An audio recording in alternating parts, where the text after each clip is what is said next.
Good morning YouTube.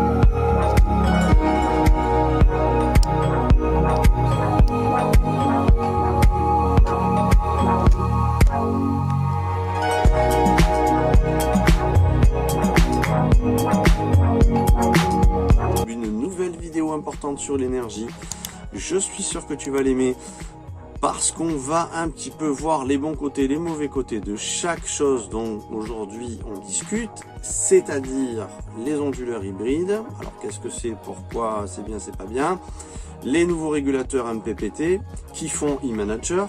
Donc e-manager, c'est-à-dire que en fait ils vont pouvoir recharger plusieurs batteries. Donc ePiver a fait ça, je vais te montrer, je vais te dire le bon côté et le mauvais côté. Donc je vais te donner mon avis, à toi de voir ce qui te convient le mieux. Il y a beaucoup à dire, alors je vais te montrer mon ordinateur tout en parlant.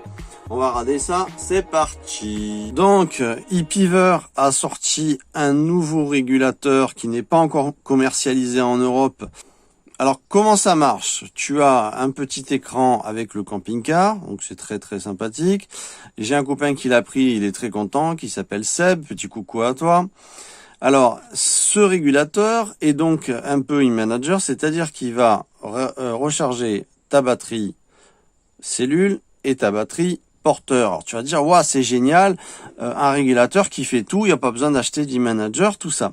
Alors c'est très sympathique, je l'avoue, c'est bien et tout, c'est une bonne formule, mais il y a une erreur à mon sens dans ce nouveau régulateur, c'est que forcément la puissance engendrée par notre panneau solaire va être divisée par 2, à savoir que si le panneau solaire en fait génère, admettons, 8 ampères, hein, ce qui est déjà énorme, tu prends par exemple un panneau solaire de 100 watts, tu varies entre 3 et 7 ampères selon la luminosité, hein.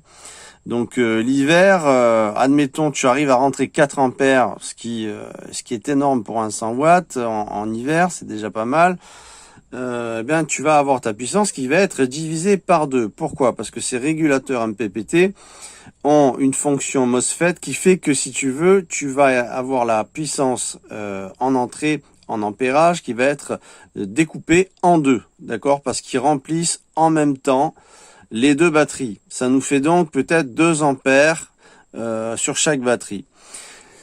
Alors c'est bien et c'est pas bien parce que effectivement on est séparé par 2. Alors que je considère qu'il vaut mieux, moi je t'explique en tant que nomade qui vit sur son terrain, qui a l'habitude, il vaut mieux un panneau, un régulateur et une batterie.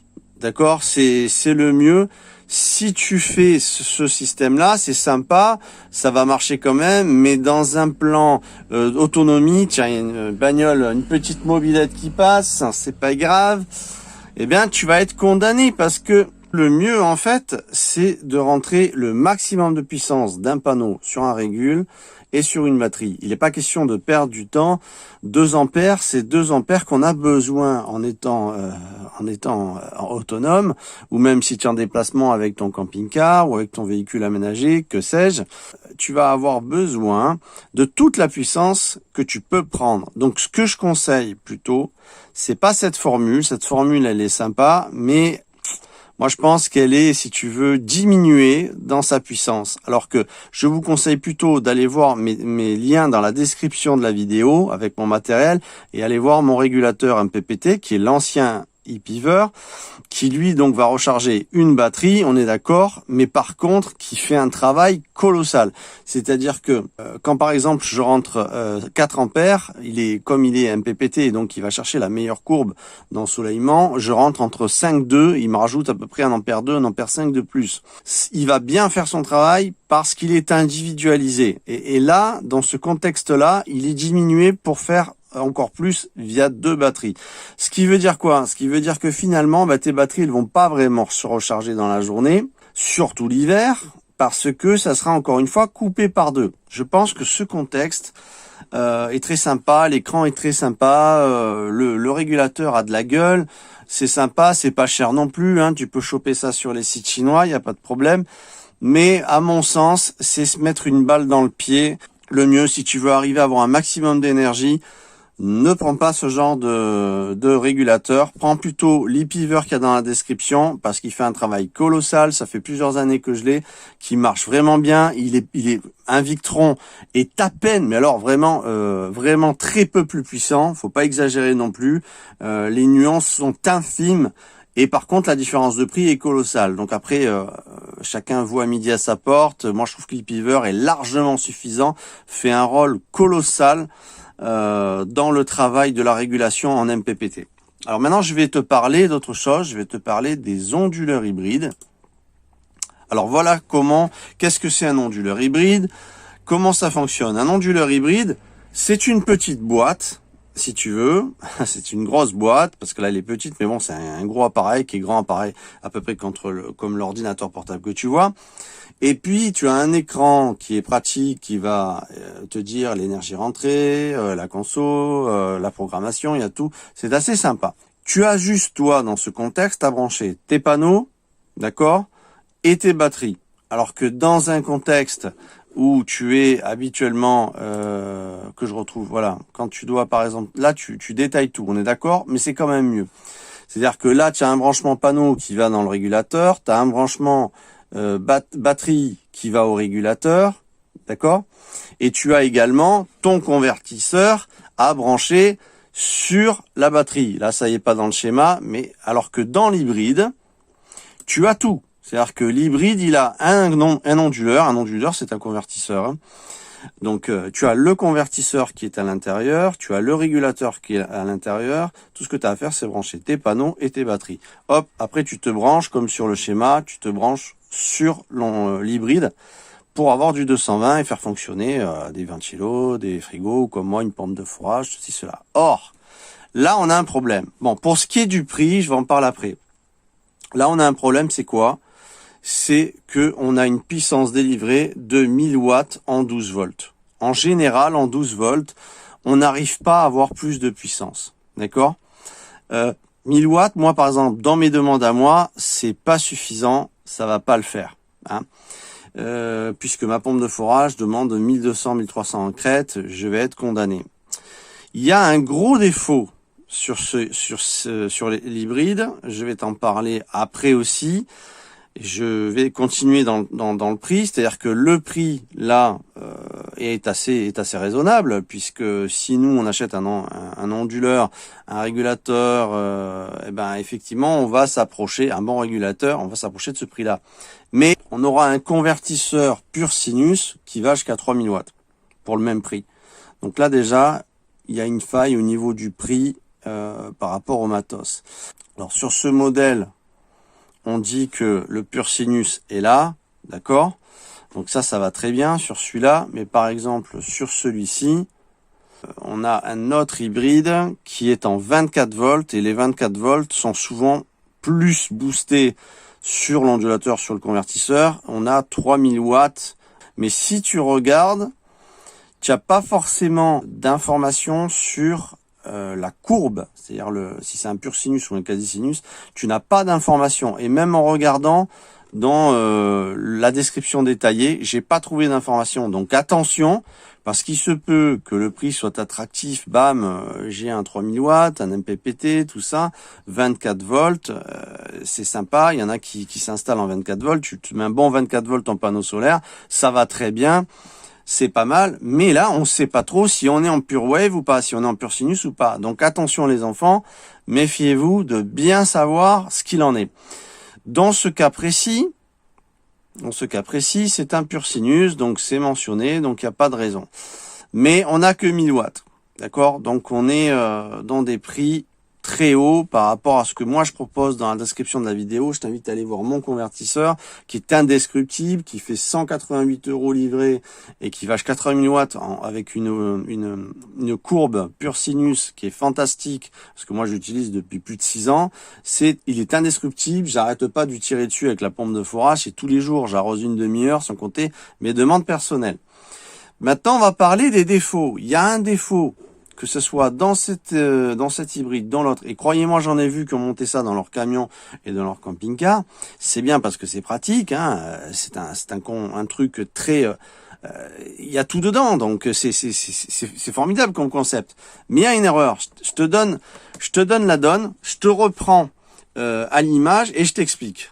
Alors le gros défaut des onduleurs hybrides, donc on appelle ça onduleur hybride, mais dedans tu as le régulateur MPPT, encore une fois, c'est complet. Bon, il y a un défaut dans ce système, c'est que si ton MPPT vient à brûler, ou si ton convertisseur inside vient à brûler, eh ben tu es complètement condamné, c'est fini. Toute ton installation solaire est foutue. Tu peux plus rentrer de l'énergie, surtout dans des véhicules. Bon, il y en a qui, même à mon sens, en domestique, c'est pas intéressant parce que ça te condamne. Parce qu'il y en a qui ont des puissances d'ampérage qui fait que effectivement les mecs ils vont prendre un hybride et puis ils vont faire l'install dessus. Mais si ça crame, t'es emmerdé, tu renvoies ça en service après-vente, ou alors le temps que tu dois en acheter un parce que ta garantie finit, eh ben tu te retrouves condamné, t'as plus d'énergie, t'as plus d'électricité.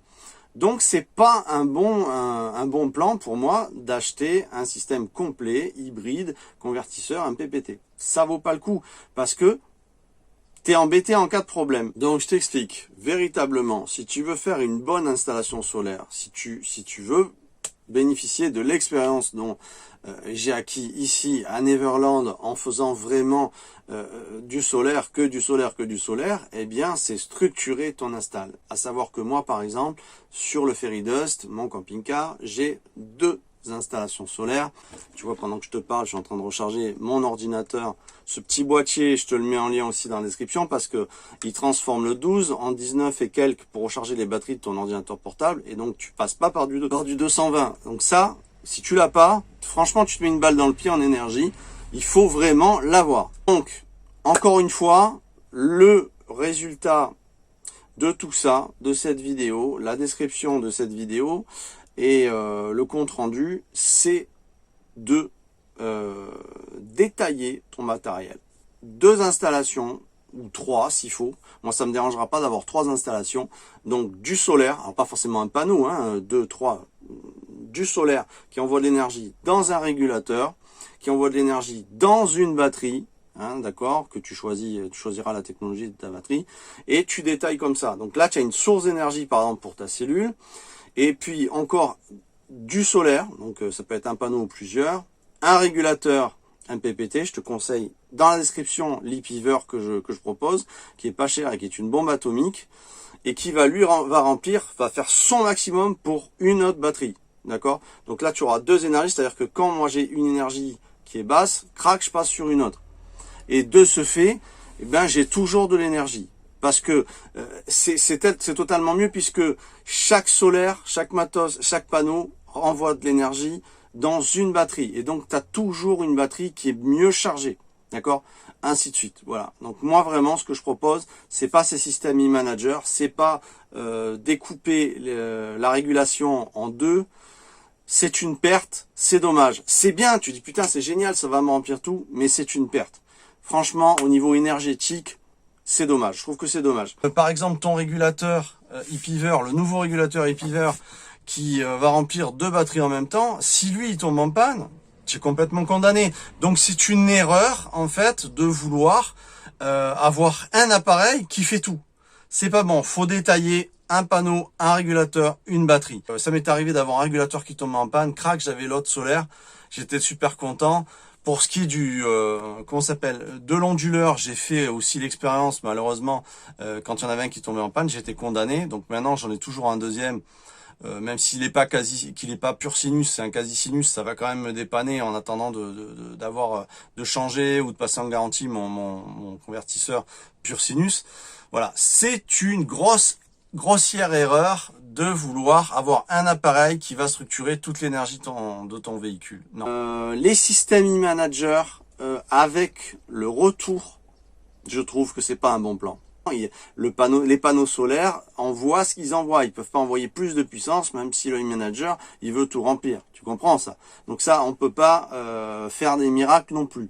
On l'a vu avec le régulateur ePiver MPPT qui vient de sortir, où lui, par exemple, ils se sont pas fait chier. Finalement, la technologie à l'intérieur, la circuiterie fait qu'ils se remplissent à moitié chacune, d'accord? Donc tout est divisé par deux. La puissance solaire par ton panneau est divisée par deux via la régulation pour remplir deux batteries. Donc tu es condamné, tu es divisé par deux. Moi je te dis, des fois l'hiver, tu as un panneau, tu es à 1 ampère, 5 1 ampère 9 sur un panneau de 100 watts. Si tu divises en plus par deux, tu te retrouves avec même pas 1 ampère par batterie, tu ne remplis que dalle. D'accord? On n'a pas encore des batteries. Il y a des paysans qui s'énervent. On n'a pas encore des batteries qui sont au sodium. Ceux qui ont du lithium, vous faites comme vous voulez. Vous avez choisi de prendre du lithium. Je pense que vous avez vos raisons selon vos demandes, parce que vous roulez peut-être pas assez. Moi, je sais que le lithium en demande continue, en étant nomade, en vivant à demeure dans son véhicule, le lithium c'est un danger dans son véhicule. Va voir les vidéos si tu veux un petit peu voir ce dont je parle. J'ai bien détaillé. Voilà. Donc, j'espère que cette vidéo vous aura plu. Allez voir dans la description la vidéo. Quant à moi, je vais vous faire une autre vidéo très vite, géniale. Surveillez vos notifications. Si vous êtes pas abonné, abonnez-vous les enfants, parce qu'on reste en contact. Moi, je vais vous donner beaucoup d'astuces, beaucoup de trucs qui vont vous servir.